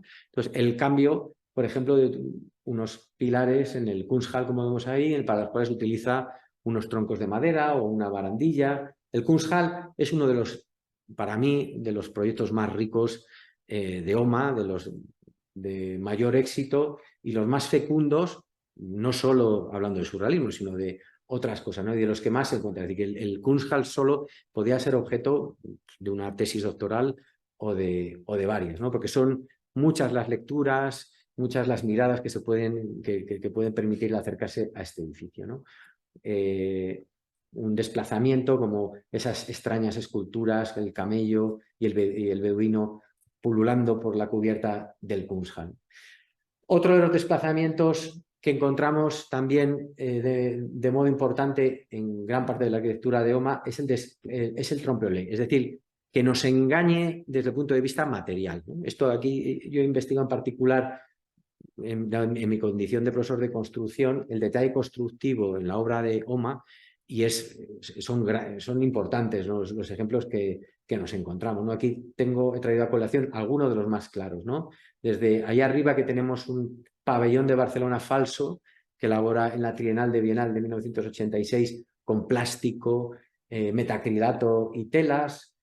Aquí a la derecha tenemos otra vez las viviendas de Fukuoka con ese aplacado fingido de piedra que en realidad es hormigón. El teatro de Dallas que vemos ahí abajo a la izquierda con una especie de telón que, bueno, también genera una idea completamente distinta de lo que es la caja escénica, un telón que está realizado con un aluminio extrusionado y el paradigma de lo falso por lo falso, que lo tenemos aquí abajo, que es el órgano falso de la Casa de la Música, ¿no? Que esto hay mucha gente que no sabe que es un órgano falso porque es absolutamente real, pero cuando nos acercamos a él podemos ver cómo los tubos en realidad son tubos de PVC de saneamiento y todavía se puede leer hasta el diámetro y este tipo de cuestiones técnicas, ¿no? Entonces, me parece una de las operaciones de falsedad más importantes dentro de la obra de Rencoljas. Bueno, la parte final sería la de la locura, ¿no? Es decir, y en esto tenemos que hablar ya fundamentalmente de la figura de Salvador Dalí. En 1929, Salvador Dalí entra en el surrealismo hasta ese momento había sido pasivo, incitación al inconsciente, lo que me venga de dentro, bueno, utilizamos el mundo onírico, pero también es un mundo interior, y lo que propone Salvador Dalí es la paranoia activa, incitar, ¿no? al inconsciente. Su vida es una simulación, evidentemente, Salvador Dalí no está loco, ya lo decía, pero vivía una vida como un demente, ¿no? La única diferencia entre un loco y yo es que yo no estoy loco, es lo que decía Salvador Dalí. Entonces él hace de su entendimiento vital una fuente de alimentación fundamental para el surrealismo y fundamental para la obra de Rencoljas, quizás la más importante, ¿no? Que es el método paranoico crítico, ¿no? Y es como esto es difícil definirlo. Dalí decía que él no se atrevía a definirlo, pero podemos resumirlo un poco como una locura simulada, ¿no? Es decir, muchas veces decimos, venga, vamos a hacer una locura cuando queremos hacer algo especial, ¿no? Dar una vuelta a nuestra vida, o estamos haciendo un proyecto y queremos hacer alguna cosa muy especial que triunfe, que llame la atención, y decimos, vamos a hacer una locura, ¿no? Pues un poco en esa línea va la apropiación que hace Rencoljas de ese método paranoico crítico. Introducir elementos irracionales dentro de un contexto racional, que es lo que propone la paranoia crítica, es decir, un elemento paranoico dentro de un contexto crítico como es la arquitectura. No podemos olvidarnos que un edificio es un edificio que no puede llover dentro, que tiene calefacción, pero introduce esos elementos paranoicos que a él le permiten refrescar, que es lo que buscaba un poco con esta arquitectura del movimiento moderno que él consideraba ya pues caduca, ¿no? Y moribunda, ¿no? Refrescar la arquitectura. Entonces, hay muchas apropiaciones directas de la dualidad paranoico-crítica que Dalí implementa en su obra plástica, como la muleta. Él le habla de la muleta como el soporte crítico de su propia paranoia. Él tenía una muleta que llevaba de modo insistente. Entonces, como ese soporte, el soporte irracional, le lleva a Oma a plantear en muchas de sus propuestas, y en esto hay una tesis interesantísima de Alejandro Bernabeu, sobre la estructura irracional, ¿no? La estructura siempre ha sido racional, ¿no? Siempre, yo les digo a mis alumnos de construcción, tiene que ser, normalmente es la más barata que necesito para sujetar mi edificio, pero Rencoljas le da una vuelta. Por supuesto no es la más barata, es la que a mí me interesa y la que me incorpora un elemento de locura en mis proyectos, ¿no? Y ahí tenemos la nube de soportes inclinados de la Vía de Lava, o ese soporte del Educatorio en Utrecht, que tiene mucho que ver con estas propuestas como el sueño de Salvador Dalí, ¿no? Soportando una conjetura paranoica mórbida, todos ese tipo de soportes inclinados, ¿no? O la estructura también compleja y completamente irracional de cómo se sujeta la vivienda unifamiliar de la casa en Burdeos, que tiene también mucho que ver con algunas de las propuestas plásticas de Dalí. La dualidad entre lo duro y lo blando también aparece en algunas propuestas, la ópera de Cardiff, la Casa de la Música, una colisión de un elemento duro con uno blando, y que tiene que ver, pues por ejemplo, con la dualidad paranoico-crítica, en este caso los famosos relojes blandos de Dalí, que él siempre, el reloj blando no es interesante en sí mismo, sino es interesante siempre porque está soportado por algo duro, algo rígido. Pocas veces lo veremos en los cuadros de Dalí por sí solo, siempre está apoyado en una mesa, colgando de una rama, y él necesita siempre confrontar la locura a la racionalidad para que su sistema creativo tenga sentido. Las píldoras de locura, ¿no? Y esto a mí me parece interesante, y además de lo que a mí me ha servido más que en nuestra carrera profesional. Es decir, a lo mejor mi proyecto no tiene un planteamiento paranoico, pero siempre podemos insertar alguna píldora de locura refrescante dentro de un programa, dentro de un espacio, un color, un mobiliario, que haga que la arquitectura tenga un significado particular. Y bueno, y para terminar, dentro de la parte de esta apropiación del método paranoico crítico, es muy interesante ponerlo en comparación con el trastorno delirante erotomaníaco, y esto voy a explicarlo. Es decir, Dalí, y seguimos con la figura de Dalí, ¿no? Para Dalí le importaba muchísimo el papel que tenía él dentro de la historia del arte, y compararse con Velázquez, con Vermeer, que le vemos pensar, él decía que él era, incluso puntuaba a los distintos artistas, él se ponía la mayor nota, por supuesto, ¿no? Entonces, él necesitaba retroactivamente a todos los grandes maestros para justificar su creación plástica, ¿no? Y eso le lleva a toda esta producción basada en en cuadros de grandes maestros, ¿no? Ahí tenemos Velázquez, tenemos a Picasso, tenemos a Vermeer, pintores que le obsesionaban y que él utiliza. Y, por supuesto, el Ángelus de Millet, uno de los más, digamos, de los más manidos y de los que más le obsesiona a Dalí, ¿no? Que le permiten escribir un libro maravilloso, que es el mito trágico del Ángelus de Millet, un librito que recomiendo su lectura si alguno no lo ha leído, y que Ren Koolhaas utiliza literalmente en Delirios New York para ponerse en comparación también con un maestro de la arquitectura. Es decir, Ren Koolhaas hace lo mismo, pero con los maestros de la arquitectura, fundamentalmente con Le Corbusier y con Mies van der Rohe. A Le Corbusier, para criticarlo y ponerlo un poco verde, por su negación de la maravilla que para Ren Koolhaas suponía el crecimiento de Manhattan, ¿no? El manhattanismo, ¿no? Le Corbusier odia Manhattan, los rascacielos le parecen pequeños, le parecen horribles, y entonces lo que intenta Le Corbusier es asesinar a Manhattan. Lo que dice la historia es preciosa, como lo cuenta en Delirios New York. Entonces aquí, bueno, pues me he atrevido a hacer este fotomontaje con el Ángelus de Millet, haciendo una lectura paralela de lo que utiliza, de la historia de Salvador Dalí con respecto al Ángelus, cual él se inventa que detrás de esa historia banal de un rezo después de una cosecha hay una historia de una relación incestuosa, un hijo muerto, que aparece en una radiografía, es decir, una historia completamente inventada sobre un cuadro banal. Lo importante de esto, y también de la historia que relata Ren Koolhaas sobre el odio de Le Corbusier hacia Nueva York, es que da igual si es verdad o es un invento, ¿no? Gala dice sobre esta historia, que además van al Louvre y le hacen unas infografías, y al parecer aparece una mancha negra que puede ser el ataúd del hijo muerto.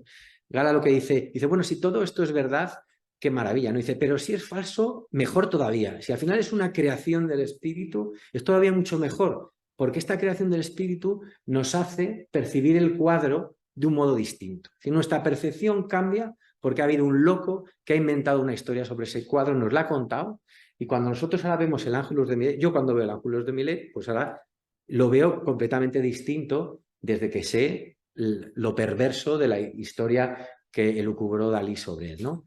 Otra de las grandes obsesiones de Rem Koolhaas absoluta es la figura de Mies van der Rohe, ¿no? Y parecida a la de Le Corbusier, solo que traducida más en admiración, ¿no? Que bueno, evidentemente son todos maestros y todos admirables. Con Mies van der Rohe se puede hablar de obsesión, obsesión erotomaníaca, porque es un tipo de paranoia muy estudiada. Bueno, el libro profundiza un poco más en esos temas. Ahora tampoco quiero extenderme, ¿no? Entonces él se obsesiona con Mies van der Rohe, y Mies van der Rohe empieza desde sus primeros inicios en propuestas. Aquí está el pabellón de la Trienal de Milán de 1986, que es un pabellón de Mies falso, como decía al principio, y deformado, ¿no? Él utiliza, desacraliza ese espacio inmaculado del pabellón de Barcelona y lo transforma en un gimnasio, ¿no? Entonces, y luego empieza a aparecer versiones de arquitecturas miesianas en propuestas un poco más banales, ¿no? Esta es la propuesta para una estación de una parada de autobús en Holanda, donde él literalmente, cuando escribe lo que quiere hacer a través de un fax, dice: quiero algo a lo Mies, tipo Mies, pero un Mies pervertido, ¿no? Entonces la figura de Mies está presente en muchos museos, en muchos proyectos, perdón. El Kunsthal, que hablaba de él como proyecto fecundo, en realidad tiene mucho que ver con muchos proyectos de Mies, pero fundamentalmente con el proyecto de la Nieuwe National Gallery, en muchos aspectos, cómo se recorre, cómo se siente el espacio. Como comento yo, digo, es una especie de National Gallery soñada y deformada por los mecanismos oníricos, ¿no? Pero más proyectos, él interviene, o digamos que se enfrenta a la figura de Mies. Por ejemplo, la exposición Content, donde él expone toda su basura interna, aquí tenemos, este andamio está en el interior, está en realidad vandalizando el espacio de la Nieuwe National Gallery, con esos grafitis que simulan una pintura amarilla en Berlín, Ese tipo de pintura simbolizó cosas bastante fuertes unos años antes. O uno de los ejemplos más importantes es cuando tienen la posibilidad de directamente intervenir en un edificio de Mies van der Rohe, como es el que tenemos abajo a la izquierda, el edificio de los Commons, que está marcado en gris oscuro, de Mies van der Rohe en el IIT de Chicago, donde él propone, volviendo a un poco al mito del Ángelus de Milet, la mantis religiosa que devora al macho, un edificio que devora al padre, ¿no? Y casi formalmente hasta tiene mucha... se parece mucho, ¿no? Hay una metáfora bastante clara, ¿no? Fue absolutamente criticado, ¿no?, por rodear el edificio de Mies van der Rohe, pero la verdad es que cuando se visita, a pesar de lo agresivo que parece en planta, además él en el proyecto inicial incluso lo atravesaba por dentro, pues el edificio no se lo llega a comer, es decir, casi lo pone en valor, ¿no? He estado este verano por allí y la verdad es que consigue poner en valor un edificio de Mies que estaba un poco perdido también dentro del amplio campus del Instituto de Illinois. Bueno, pues hasta aquí un recorrido por los distintos episodios en los que se fundamenta mi investigación. Espero que os haya interesado. Como voy un poco mal de tiempo, no, voy a ser, no sé... bueno. Tú eres el ponente. Vale, bueno, ahora tenía intención de mostraros algo de lo que hacemos en el estudio.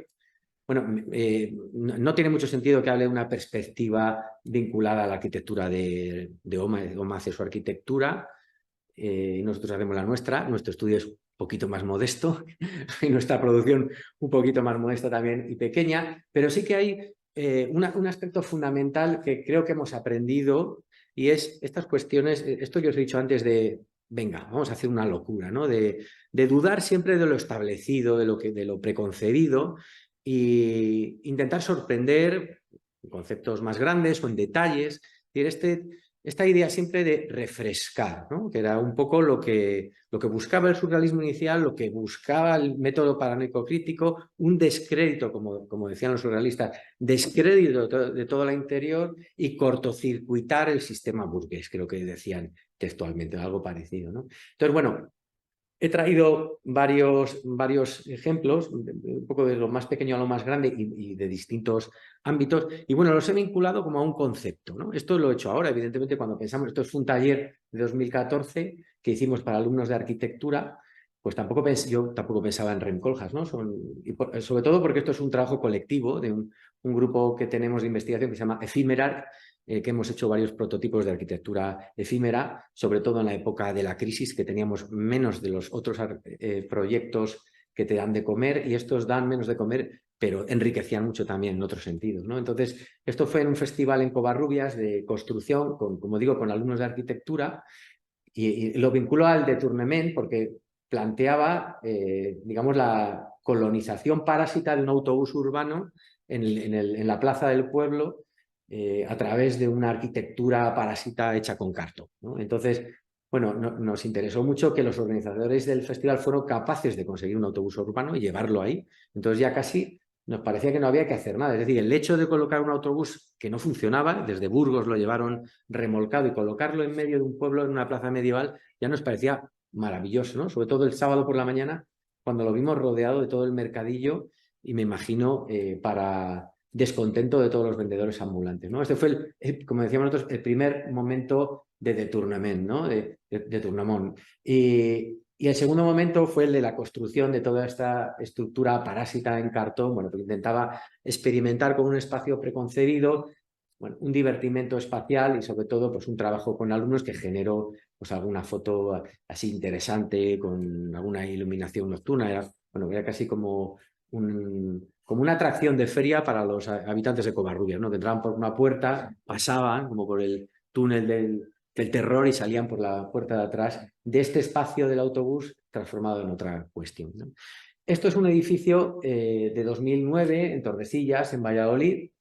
Bueno, que digo, sí que puede ser vinculado a este concepto del objeto urbano, ¿no? Pues no parece tanto un edificio, ¿no? Parece algo distinto y era lo que nosotros pretendíamos. Es un centro municipal de ocio por su ubicación dentro de la trama urbana de Tordesillas, que es el borde del municipio, que no nos pegaba nada que tuviese ventanas, sino que tenía que tener un lenguaje a gran escala para que fuese percibido a varios metros, incluso a un kilómetro, y pudiese seguir teniendo sentido, ¿no? Entonces generamos esta especie de roca horadada, un poco misteriosa, que no se sabe muy bien por dónde se entra o qué tiene dentro, si tiene luz, parece como una especie de gruta, parece muy gruesa, es de hormigón in situ, parece tener un grosor de 80 centímetros, no es tal, también es un efecto de ese pliegue que lo genera.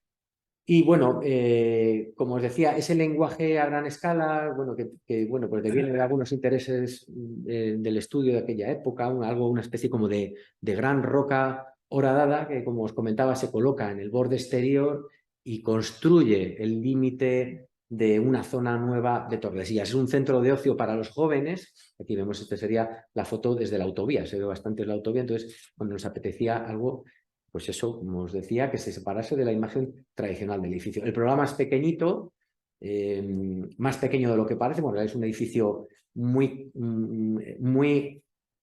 largo, pero muy estrecho, que colmata una manzana de adosados. Aquí vemos un poco alguna de las imágenes, voy a pasarlo más rápido, y eso, que propone algo completamente distinto al lenguaje arquitectónico de los edificios colindantes, que son, como veis, adosados convencionales, ¿no? Alguna de las imágenes del exterior. Y luego el interior es completamente distinto, ¿no? Un poco mentira, ¿no? El edificio es muy estereotómico desde el exterior, parece casi como esculpido, y al final esa estereotomía se transforma casi en una tectónica plana en el interior para resolver, pues en este caso, un corredor y pasillos positivo y una sala polivalente, exposiciones, teatro e incluso deportiva, que es ese espacio.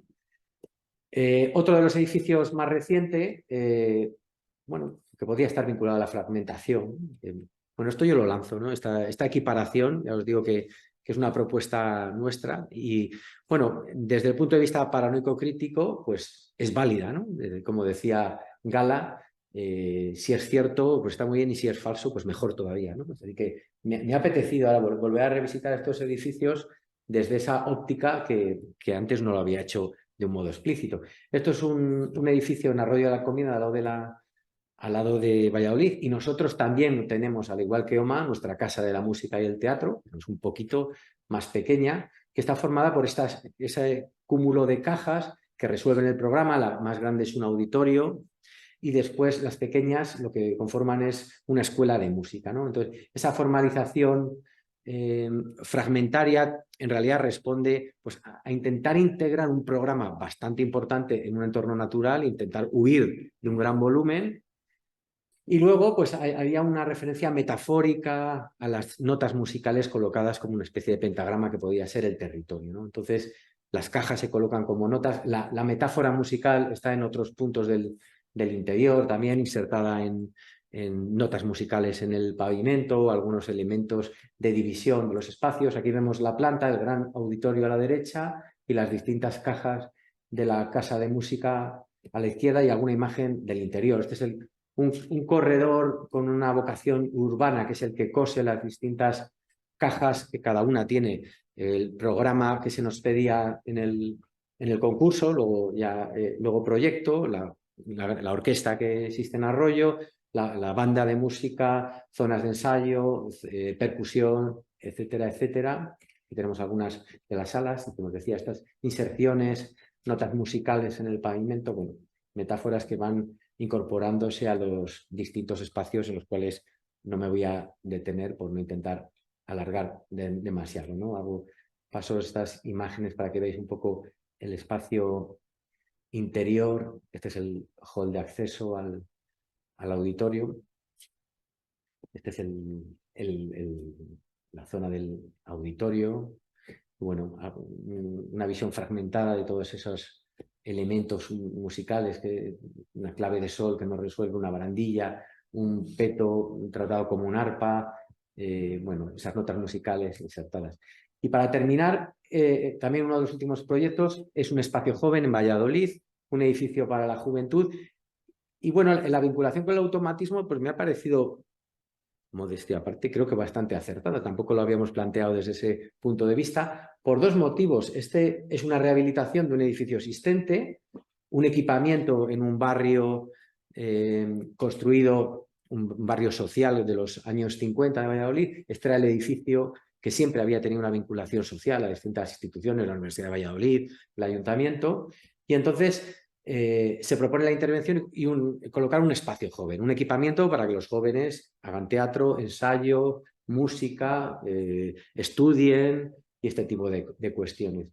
Entonces el automatismo nos parecía oportuno básicamente porque el resultado final del interior, no así del exterior, el exterior se coloca digamos, una caja metálica que cierra este espacio superior, que es una gran terraza que aparece en virtud de eliminar una cubierta de fibrocemento. Entonces, esta es la imagen exterior con esa piel que nos permite dotar de un aislamiento del que carecía. Alguna imagen más del exterior y voy a ir al interior por donde está esa, a ver, paso un poquito más, la gran terraza que aparece nueva. Y el interior es el que tiene mucho que ver con lo que nos hemos encontrado, ¿no? Aquí no sabíamos muy bien cómo iba a ser el edificio por dentro, pero lo que queríamos es hacer una especie de intervención arqueológica de ir a los paramentos antiguos y casi como de recuperar un edificio en obras. Entonces se eliminaron absolutamente todos los paramentos y se dejaron todas las huellas de intervenciones anteriores, ¿no? Y entonces, en ese sentido, tiene algo de automático, de inesperado, de lo que se encuentra, y luego tiene también en el sentido de que todo el edificio está concebido como un gran bastidor para la producción creativa de los jóvenes que lo van a habitar, ¿no? Entonces, aquí lo vemos sin habitar, prácticamente vacío, pero actualmente no sé si tengo... Todos estos elementos que vemos ahí a la derecha son elementos expositivos. El muro metálico que cierra con el salón de actos, no voy a entrar en la explicación específica del proyecto, es un bastidor magnético para colocar pinturas y cuadros. Y espero tener alguna, no sé si al final la he traído, de lo que es la utilización del edificio, ¿no? Que es lo verdaderamente interesante, cómo todos... la producción, por otra parte, con una estupenda gestión por parte del Ayuntamiento de Valladolid, cada vez que vamos al edificio nos sorprenden porque lo han colonizado de un modo diferente. Lo han llenado de tela, han cambiado las luces de posición y, bueno, esto es parte de digamos, nuestra intervención, ¿no? Antes de esa colonización, yo creo que no tengo ninguna. Bueno, sí, aquí está, ¿no? Y como al final ellos, por su cuenta, se han apropiado de todo el edificio utilizado, pues eso, como bastidor. Siempre tienen 8 exposiciones, porque hay una exposición en la escalera, otra exposición en los baños, una exposición en la fachada, en la terraza, en los muros de ladrillo, y eso nos encanta, ¿no? Nos parece además que el edificio se presta un poco esa idea de taller y como de paramento duro y que no tiene mucho problema en que se coloque nada encima de él, sino que dialoga perfectamente con el edificio. Bueno, pues hasta aquí ya. Perdón que me he extendido un poquito de lo que tenía pensado. Muchas gracias por vuestra atención y espero que os haya interesado todo lo que os he contado. Pues nada más. Gracias. Bueno, por supuesto, ahora si me queréis preguntar alguna cosa, pues estoy encantado de responder lo que puedes. Bueno, pues comentaremos. Perfecto. No, el libro, ¿dónde lo podemos conseguir? En librerías. No, hombre, ya. Entiéndeme. Es que ya he dicho, yo he ido a buscar una editorial con un libro, no existía la editorial. Sí, a ver, el libro, yo te diría, en Valladolid lo tiene, yo no sé si es porque como somos de Valladolid lo tienen ahí un poco por cariño. En Valladolid lo tienen en 2 o 3 librerías así un poco grandes, lo tienen. Lo más fácil es Internet. Internet. Y editorial. Bueno, la editorial es la editorial. Aquí hay una librería Sí, que no es la Casa del Libro, que no es... Pero yo veo, por ejemplo, hemos estado en Barcelona y en el CaixaForum de Barcelona lo tenían, por ejemplo. Entonces, pero lo más fácil y lo más económico yo creo que es Internet. Si ponéis el título del libro en Google, te sale desde la Casa del Libro hasta la Librería Cervantes, lo tienen y Vale. es muy fácil de conseguir. Yo iba a traer, me hubiese gustado traer, pero yo me he quedado ya sin ellos, porque, bueno, de dar a los amigos hasta que un día Digo, joder, si me quedan 2. Entonces, me va a tocar comprar a mí libros para poder dar alguno. Si pones arquitectura convulsiva en Google, lo podéis obtener con mucha facilidad. Por 27, 28 euros. Y ahora déjame que... Toma nota, editorial. Javier y Susana, porque en definitiva no habéis querido, yo os había ofrecido el dueto.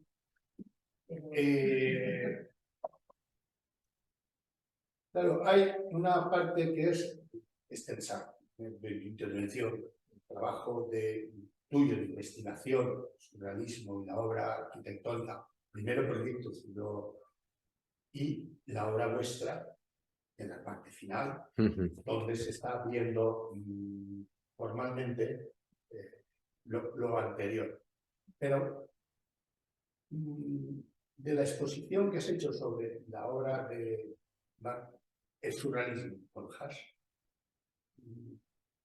que por cierto ha sacado Dalí, y antes os he comentado que había una exposición de Dalí en el Museo de Bellas Artes, y ahora me he vuelto a acordar porque en el ángulo inferior había una imagen de Alicia y la exposición está basada sobre Alicia.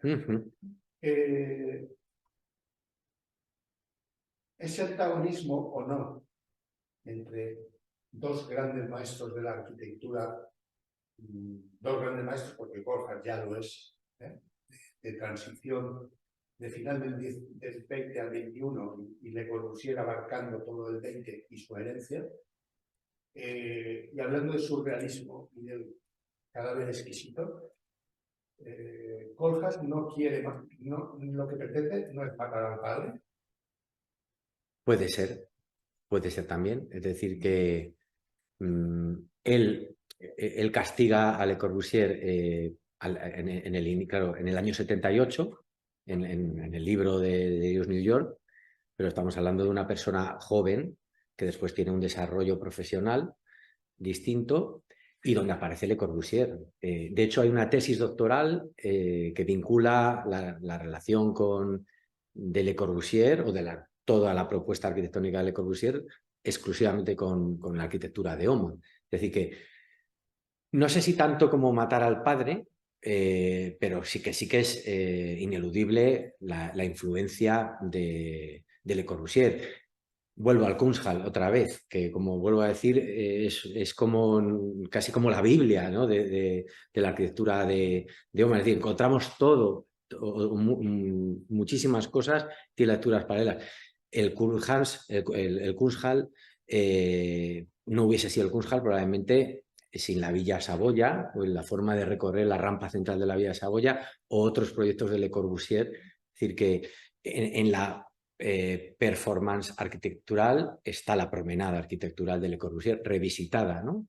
Pero sí, no sé si tanto el padre, o podemos decir un tío cercano o un familiar, pero sí, la vinculación está clara y en muchos proyectos es muy clara, ¿no? Lo que pasa es que él empieza un poco diametralmente en un punto antagónico, pero bueno, por esa posición contraria en un momento donde, bueno, pues hay que pensar en cómo estaba la arquitectura en los años 60, ¿no? Cómo el funcionalismo que se empezó de un modo alegre, como la arquitectura higiénica que iba a resolver el problema de la humanidad, se transformó en barrios que fueron un fracaso con delincuencia, es decir, que no funcionó, ¿no? Y en otros muchos niveles, ¿no? Y entonces ese descontento pues le hace un planteamiento diametralmente opuesto, ¿no? Y buscar el surrealismo como alternativa, como vía posible para buscar una nueva arquitectura. Pero sí, algo de padre compartido con Mies van der Rohe, que Mies van der Rohe es más evidente en su arquitectura porque lo copia, lo devora, lo tritura. Yo amo a Mies, dice en uno de sus escritos más famosos, pero Le Corbusier está indudablemente. Y pudiera haber un punto de matar al padre que no tenía un absoluto. No. Sí. Qué bueno, tú has comentado, y antes de Alfonso, sobre la réplica de Millet, la cultura de los agricultores de Millet, la composición de Corbusier enfrentado a un rascacielos del país. Tú has dicho, ¿no? Es que Le Corbusier dice que los rascacielos de Nueva York le parecieron demasiado pequeños. Esa frase, en uno de los libros de Le Corbusier, no sé si es bueno, en la que él visita Nueva York y luego se despide con unos dibujos que se va alejando a que dice, a mí lo que me parece es la típica boutade francesa de la que Le Corbusier no escapa.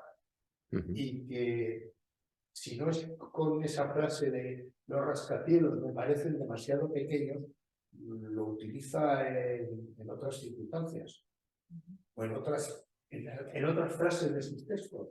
Sí, sí. Entre otras cosas, porque Le Corbusier estaba convencido de ser una figura. Sí, lo que pasa es que, bueno, digamos que lo que Le Corbusier dice, que Le Corbusier va vendiendo su ciudad radiante por el mundo, ¿no? Dice Kohlhaas en el libro, y lo intenta en distintos puntos, en Brasil, en Argel, y no lo consigue, ¿no? Y entonces llega a Estados Unidos también para implantar su modelo urbano. Lo que dice Kohlhaas es que cuando él llega a Estados Unidos, bueno, digamos, llega de un modo metafórico, porque evidentemente él ya conocía Manhattan, se da cuenta que todo lo que está diciendo ya existe, ¿no? Entonces, que ya existe un crecimiento en altura, una congestión arquitectónica y que entonces él pues digamos, disimula y vitupera y ridiculiza toda esa arquitectura con la intención de, como dice Kohlhaas, imponer a su hijo, como el de Millet, aunque su hijo nace muerto, ¿no? Bueno, es de un literario tremendo, ¿no? En el año 78. Es muy interesante la historia de Kohlhaas, cómo explica cómo el edificio de la ONU intenta ser la implantación de la arquitectura lecorbusieriana pisando la retícula de Nueva York, ¿no? Y efectivamente, si vemos la retícula y cómo se coloca el edificio de la ONU, no sigue ningún patrón de esa retícula escrupulosa que decía Kohlhaas que era la que funcionaba, aunque después nuestros crecimientos sean paranoicos, pero dentro de ese orden sistemático, de esa dualidad paranoico-crítica también, ¿no? Lo crítico. Entonces ese momento final de Le Corbusier, donde consigue por fin mancillar a Nueva York y dejar a su hijo en esa, no sé si es la primera avenida o torcido y completamente al margen de la volumetría de la Gran Manzana, ¿no? Bien, bueno, no, efectivamente yo quería darte las gracias y lo que más me ha interesado todo, porque sigo aprendiendo cosas y me ha parecido fascinante toda la evolución que veo. Pero mucho me ha gustado el decir, si esto no es así y no es verdad, mejor todavía. Eso es fantástico. Y luego, felicitaros por este edificio que habéis hecho, el del hormigón, con los accesorios, que pienso que sí que habéis sido consecuente con todo lo que habéis estudiado. Eso no se da casi nunca, porque de la teoría a la práctica es muy difícil pasar. Sí. Y ser consecuente es más difícil. Me parece que ese edificio y alguno más, pero sobre todo creo que ha habido un testimonio importante de este análisis anterior del maestro. Algo tiene que haber, es decir, que evidentemente no, pues eso, todos los que sois arquitectos sabéis cuando se diseña un proyecto, al final todos los condicionantes que hay alrededor de dinero, de solar, Claro. Y bueno, pero ahí sí que hay unas ideas latentes, como he dicho yo, que tienen que salir. Quizás no seamos nosotros a lo mejor los más apropiados para descubrirlas, ¿no? Pues ahí están y a lo mejor... Pero lo estoy diciendo yo. Sí. Que me parece una consecuencia muy loable el hecho de que hayáis conseguido traducir toda la ideología que habéis estado exponiendo filosóficamente. Quiero decir que hay una filosofía traspasada a la arquitectura real. Ahora estamos esperando a ver si nos encargan un rascacielos en Manhattan para... Estaremos encantados de hacer congestión, porque claro, hacer congestión con un unifamiliar es complicado, pero en un rascacielos de Manhattan, en verdad, no tendríamos ningún problema. Bueno, o en Madrid, o en Madrid. Sí, no hay claro. Exacto.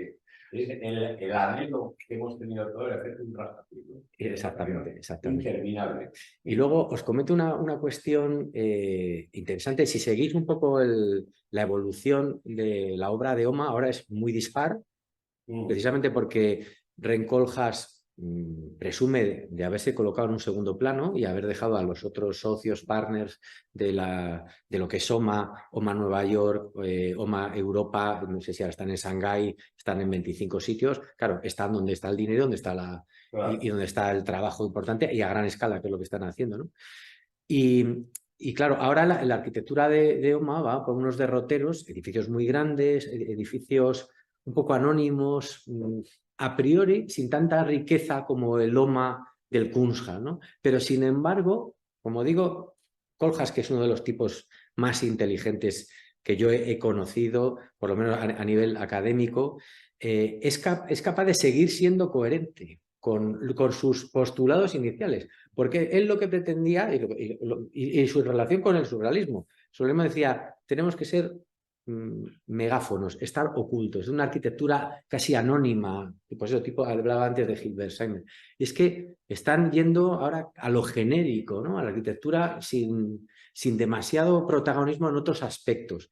Y en ese sentido lo está consiguiendo. Y está consiguiendo también una arquitectura de comité, es decir, casi el cadáver exquisito que veíamos tiene mucho que ver con cómo se realizan los proyectos de OMA ahora, donde hay pues equipos multidisciplinares de cientos de personas, donde hay una persona que está diseñando, bueno, hay un equipo que está planteándose el muro cortina, otros OBARUP estudiando la estructura por otro lado, y luego hay una fusión y aparece un edificio de OMA, ¿no? Con su particularidad. Entonces creo que incluso hoy, con lo que es OMA, un gran estudio con encargos tremendos y de muchos metros cuadrados, son capaces todavía, incluso con esto lo perverso, lo que hablabas antes, ¿no? Si esto es verdad bien, o y si es mentira también, o lo de los principios que decía Groucho Marx, ¿no? Estos son mis principios y si no le gustan tengo otros. Y pero claro, como esa es mi filosofía, siempre mi filosofía es válida, ¿no? Todavía sigue siendo, claro, soy capaz de seguir siendo coherente. Eso es muy importante, ¿no? Que sea consecuente con eso, ¿no? Que no se separen a la cosa de otra. Sí. Y nada, pues oye, muy bien, esto es muy interesante. La verdad es que ha acabado el curso con, digamos, la inteligencia superior de la arquitectura.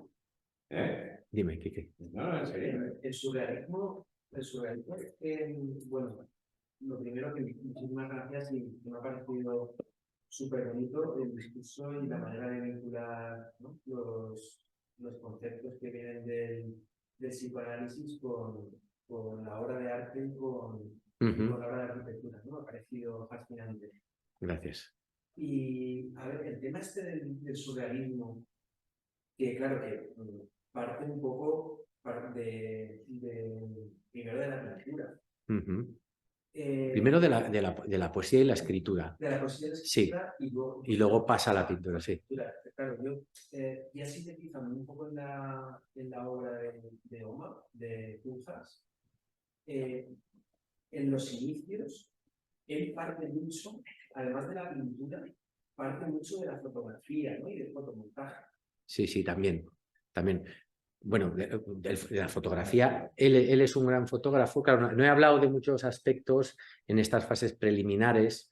Por ejemplo, cuando él es reportero gráfico de Hagens Post, no sé muy bien holandés, lo poco que sé, lo que he aprendido investigando sobre Koolhaas.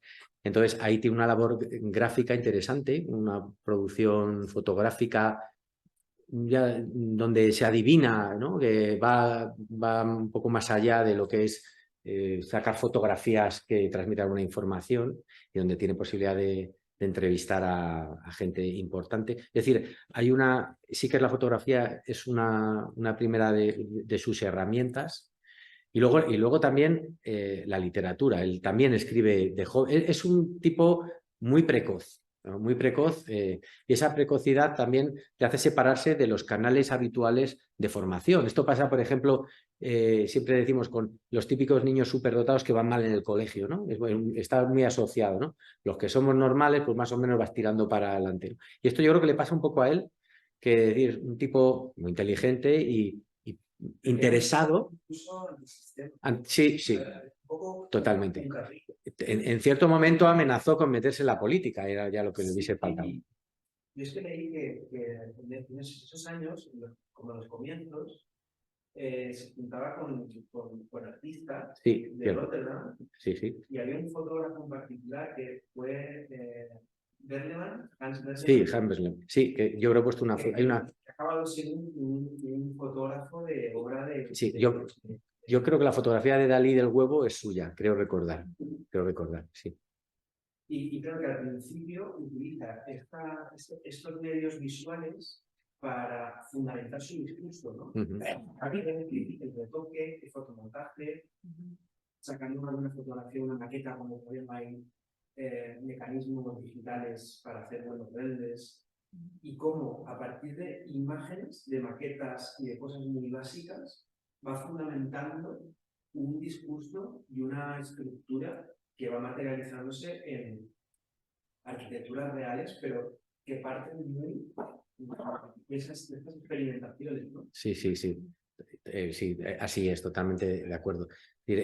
Cuando él vuelve de Indonesia, se van a vivir a Ámsterdam, yo creo que es. Entonces ahí está el Museo de Arte Contemporáneo, y no recuerdo cómo se llama ahora. Exactamente. Y entonces ahí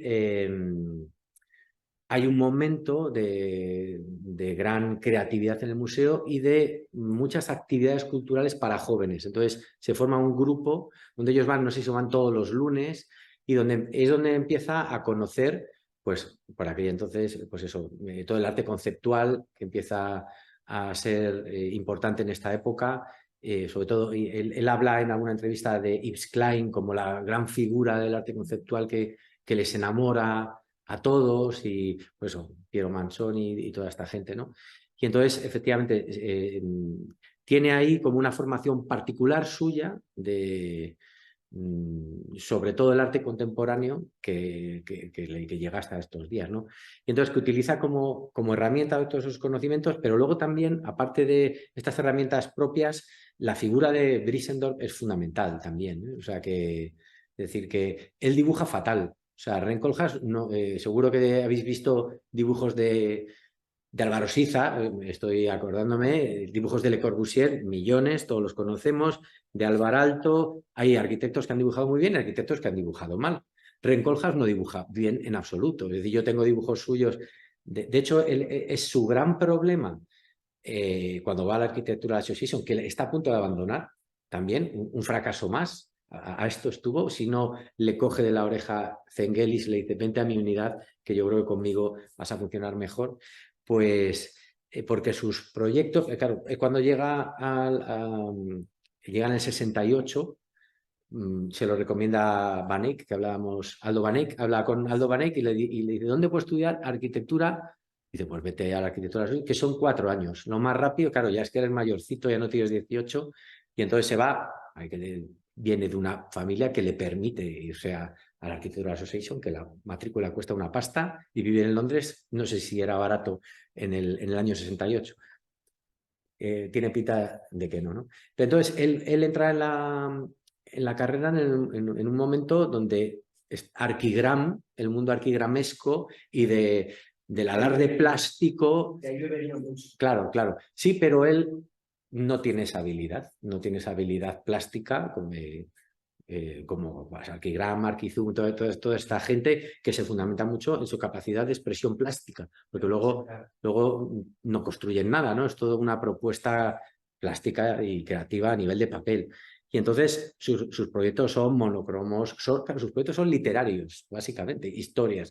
Tiene un proyecto que se llama The Surface, la superficie, conceptualmente interesantísimos, pero a nivel gráfico es un puntito que cambia de posición, ¿no? Pero con las densidades, luego, claro, luego todo adquiere retroactivamente interés, ¿no?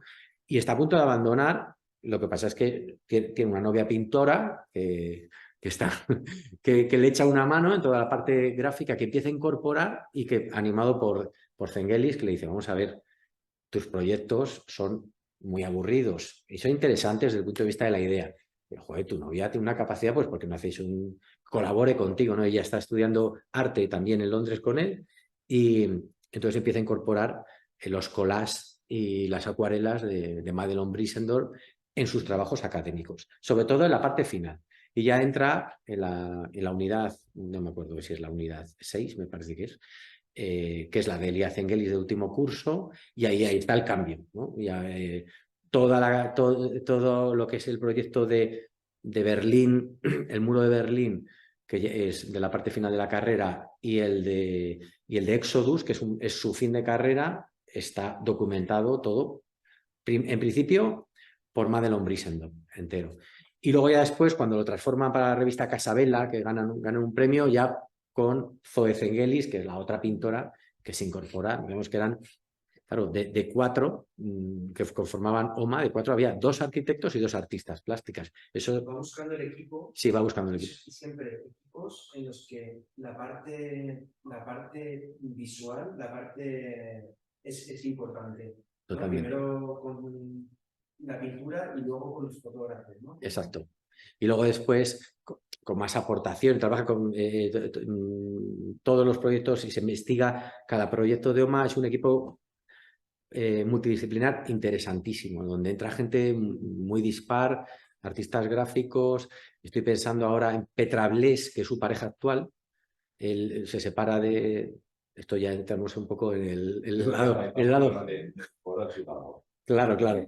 Bueno, pues se separa de Madelon Brissendorf, aunque sí, ahora ya no sé, al parecer tiene una buena relación entre ellos, y su pareja actual es Petra Bles, que es una diseñadora vinculada a lo textil. Entonces, los textiles dentro de la obra de OMA es otro campo de investigación brutal, ¿no? Los primeros textiles vuelvo al Kunsthal de nuevo, la cortina que se recoge, donde ya está Petra Bles, pero el muro blando Capitoné del Teatro de la Danza de Haya, demolido, también está Petra Bles por detrás, es decir, que saca petróleo de absolutamente todo lo que toca, ¿no? Tiene una capacidad de transformar en oro todo lo que toca, es absolutamente hábil. Yo creo que su mayor característica es esa, la habilidad para estar con la gente interesante en cada momento. Pues nada. Bueno, pues nada, vuelvo a reiterar. Muchísimas gracias a vosotros por venir. Agradecido por la charla. Gracias. Gracias, Javier.